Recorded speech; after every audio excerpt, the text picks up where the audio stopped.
మంచు మోహన్ బాబు, మంచు మనోజ్ తండ్రి కొడుకుల మధ్య యుద్ధం, ఘర్షణ బాగా ముదిరినట్టే కనిపిస్తుంది. నేను నిన్న ఉదయం మాట్లాడినప్పుడు ఉన్నదానికంటే ఇప్పుడు చాలా తీవ్రంగా ఉంది.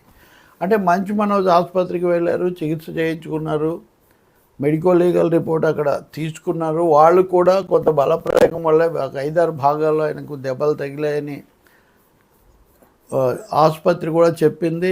ఇలాంటి పరిస్థితుల్లో ఆయన ఫిర్యాదు చేస్తారా లేదని చాలామంది ఎదురు చూశారు. కానీ ఆయన పోలీస్ స్టేషన్కి వెళ్ళి ఫిర్యాదు చేశారు. కాకపోతే తండ్రి మీద చేయలేదు. ఒక 10 మందో 20 మందో గుండాలు వచ్చారు, నా మీద దాడి చేశారు, వాళ్ళు గుర్తు తెలియని వాళ్ళు అని చెప్పాడు. ఆయన కుటుంబ సభ్యులను చేర్చలేదు. కానీ మోహన్ బాబు మటుకు చాలా సూటిగా రాచకొండ పోలీస్ కమిషనర్కు లేఖ రాశారు. నేను ఫలానా చోట ఈ జలాల్పూరి ఆ గ్రామంలో ఉంటున్నాను, 8 ఏళ్ళ నుంచి ఉంటున్నాను, సీనియర్ సిటిజన్, 78 ఏళ్ళు. 4 నెలల కిందట తనకు తాను ఇంటి నుంచి వెళ్ళిపోయిన నా కొడుకు భార్యతో కలిసి వచ్చి నేను లేనప్పుడు ఈ కొంత గొడవ ఏదో సృష్టించినట్టు నాకు తెలిసింది. అది అయిన తర్వాత అతను తన చిన్న పాపను, కూతుర్ని అక్కడే వదిలేసి వెళ్ళిపోయారు.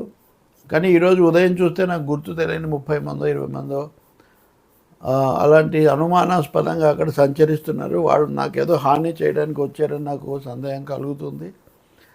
వీళ్ళ వల్ల నాకు ప్రాణానికి ముప్పు ఉంది. రెండవది, అతను నా మనుషుల మీద, నా ఆస్తుల మీద, వీటన్నిటి మీద కూడా వాటికి భంగం కలిగించారు.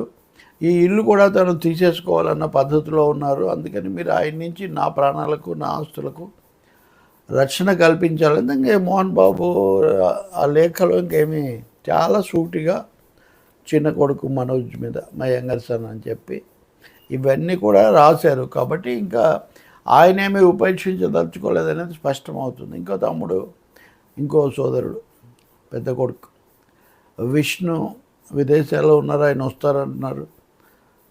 సోదరి మంచులక్ష్మిని వస్తారని, వచ్చారని రకరకాల కథనాలు మనకు తెలియదు, మనం అంత వివరంగా చెప్పలేం. కానీ మొత్తం మీద వాళ్ళకు మధ్యలో ఆస్తుల గురించే ఇది జరుగుతుందని ఒక కథనం. ఎక్కడో ఈ మధ్య ఇంటర్వ్యూలో మోహన్ బాబును ఆస్తి ఆడపిల్లకు కూడా ఇస్తాను, ధైర్యంగా నిలబడాలి, భయపడకూడదని కూడా నేను చెప్తానని అన్నారని, వీటన్నిటిని లింక్ చేసి రకరకాల వ్యాఖ్యలు కనపడుతున్నాయి. కొంతమంది కుటుంబ శ్రేయోభిలాషలో ఇంకొకరు అసలు ఏం జరగలేదు అని కాస్త మాఫీ చేయడానికి, లేకపోతే తండ్రి కొడుకుల మధ్య ఏదో జరుగుతుందని ఎందుకు పెద్ద చేస్తున్నారని, అసలు మీడియా అనేది ఇదంతా సృష్టిస్తుందని, ఇలాంటి రకరకాల కథనాలు వచ్చాయి. కానీ ఇప్పుడు అవన్నీ తేలిపోయాయి. ఎందుకంటే మీడియాదేం తప్పలేదు, కొంచెం అతిగా స్పందించి ఉండొచ్చు. కానీ పూర్తిగా వాళ్ళు బయటకు వచ్చి ఒకరి మీద ఒకరు చేసి ఇంకా తండ్రి కొడుకు మీద లేఖ రాసిన తర్వాత ఇంకా దాని గురించి పెద్ద సందేహం ఉంది. పైగా కోడల పేరు కూడా ప్రతిసారి కొడుకు కోడలు ఇద్దరి పేర్లు అందులో రాశారు. చాలా స్పష్టంగా మంచు మనోజ్ వాటిని స్వాధీనం చేసుకోవడానికి ఇదంతా చేస్తున్నారు, వీటి వల్ల నాకు హాని ఉంది అని చెప్పారు. మరి పోలీసులు ఎలా స్పందిస్తారు, తదుపరి చర్యలు ఎలా ఉంటాయి, లేకపోతే రాజీ కోసం ప్రయత్నిస్తున్నారనే పెద్దలు ఏమన్నా జరుగుతుందా, ఇక్కడి దాకా వచ్చాక రాజీకి వస్తారా, రాజీకి వచ్చే వాళ్ళు అయితే ఇవన్నీ చేస్తారా, ఈ సందేహాలు కలుగుతాయి. ఏదైనా సినిమా పరిశ్రమలో ఒక తీవ్రమైన అంశం కిందే తీసుకోవాలి. అందులో రాజకీయంగా కానీ, లేకపోతే వ్యక్తిగతంగా కానీ, సినిమా పరంగా కానీ తరచూ వివాదాస్పదమైన వ్యాఖ్యలతో ఇతరులతో కొన్ని వివాదాల్లో చిక్కుకున్న నేపథ్యం ఉన్నటువంటి పరిస్థితుల్లో వాళ్ళకే రావటం, మనోజ్ మిగతా వాళ్ళకంటే తేడాగా ఉండటం కొంత తెలుస్తున్నప్పటికీ ఈ స్థాయిలో అది రావటం, నేరుగా ఆయన మీద తండ్రి రాయటం, తండ్రి పేరు పెట్టకపోయినా నా మీద ఎవరో వాళ్ళ మనుషులు వచ్చి దాడి చేశారని అర్థం వచ్చేటట్టుగా ఈయన రాయటం, ఇదంతా చాలా తీవ్రమైన పరాకాష్ఠకు చేరిన వ్యవహారంలా కనిపిస్తుంది. ఇంకా ఎలాంటి మలుపులు తిరుగుతుందో మనం చూడాలి. పోలీసుల స్పందన మీద కూడా ఆధారపడి ఉంటుంది.